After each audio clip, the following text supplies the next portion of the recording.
सुखकर्ता दुःखहर्ता वार्ता विघ्नाची नुर्वी पूर्वी प्रेम कृपा जयाची। जय देव जय देव।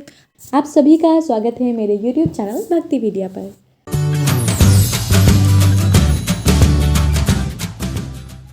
आज के इस वीडियो में आप रसपान करने वाले हैं संकष्टी गणेश चतुर्थी की व्रत कथा के बारे में।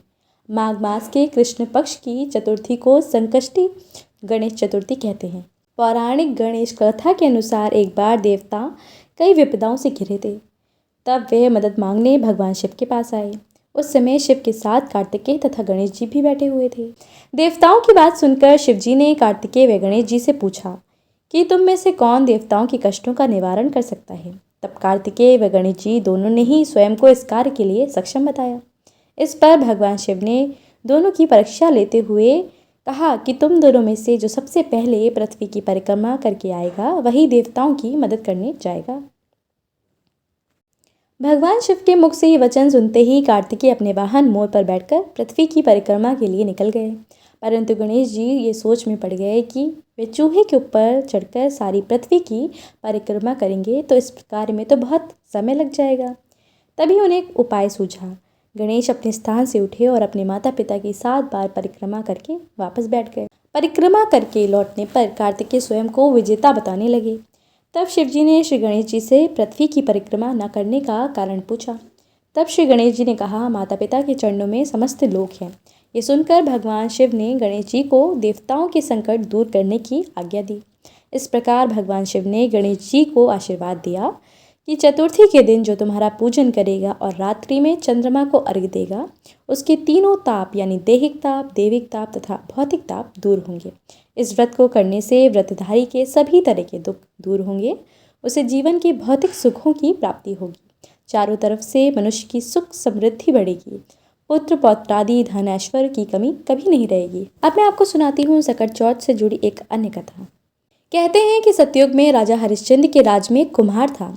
एक बार तमाम कोशिशों के बावजूद जब उसके बर्तन कच्चे रह जा रहे थे तो उसने ये बात एक पुजारी को बताई। उस पर पुजारी ने बताया कि किसी छोटे बच्चे की बलि से ये समस्या दूर हो जाएगी।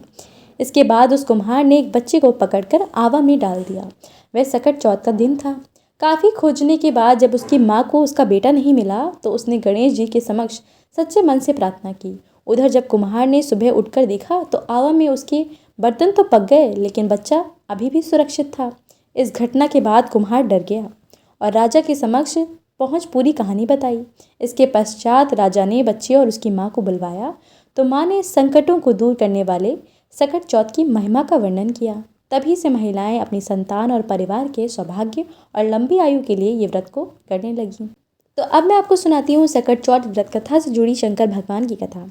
एक बार की बात है, माता पार्वती एक बार स्नान करने के लिए गईं। स्नान घर के बाहर उन्होंने अपने पुत्र गणेश जी को खड़ा कर दिया और उन्हें रखवाली का आदेश देते हुए कहा कि जब तक मैं स्नान कर खुद न बाहर आऊँ किसी को भीतर मत आने देना।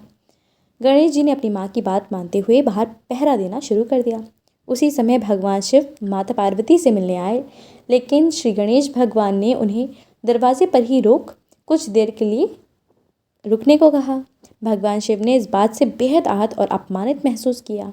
गुस्से में उन्होंने भगवान गणेश जी पर अपना त्रिशूल वार किया जिससे उनकी गर्दन दूर जा गिरी। स्नान घर के बाहर शोरगुल सुनकर जब माता पार्वती बाहर आईं तो देखा कि गणेश जी की गर्दन कटी हुई है।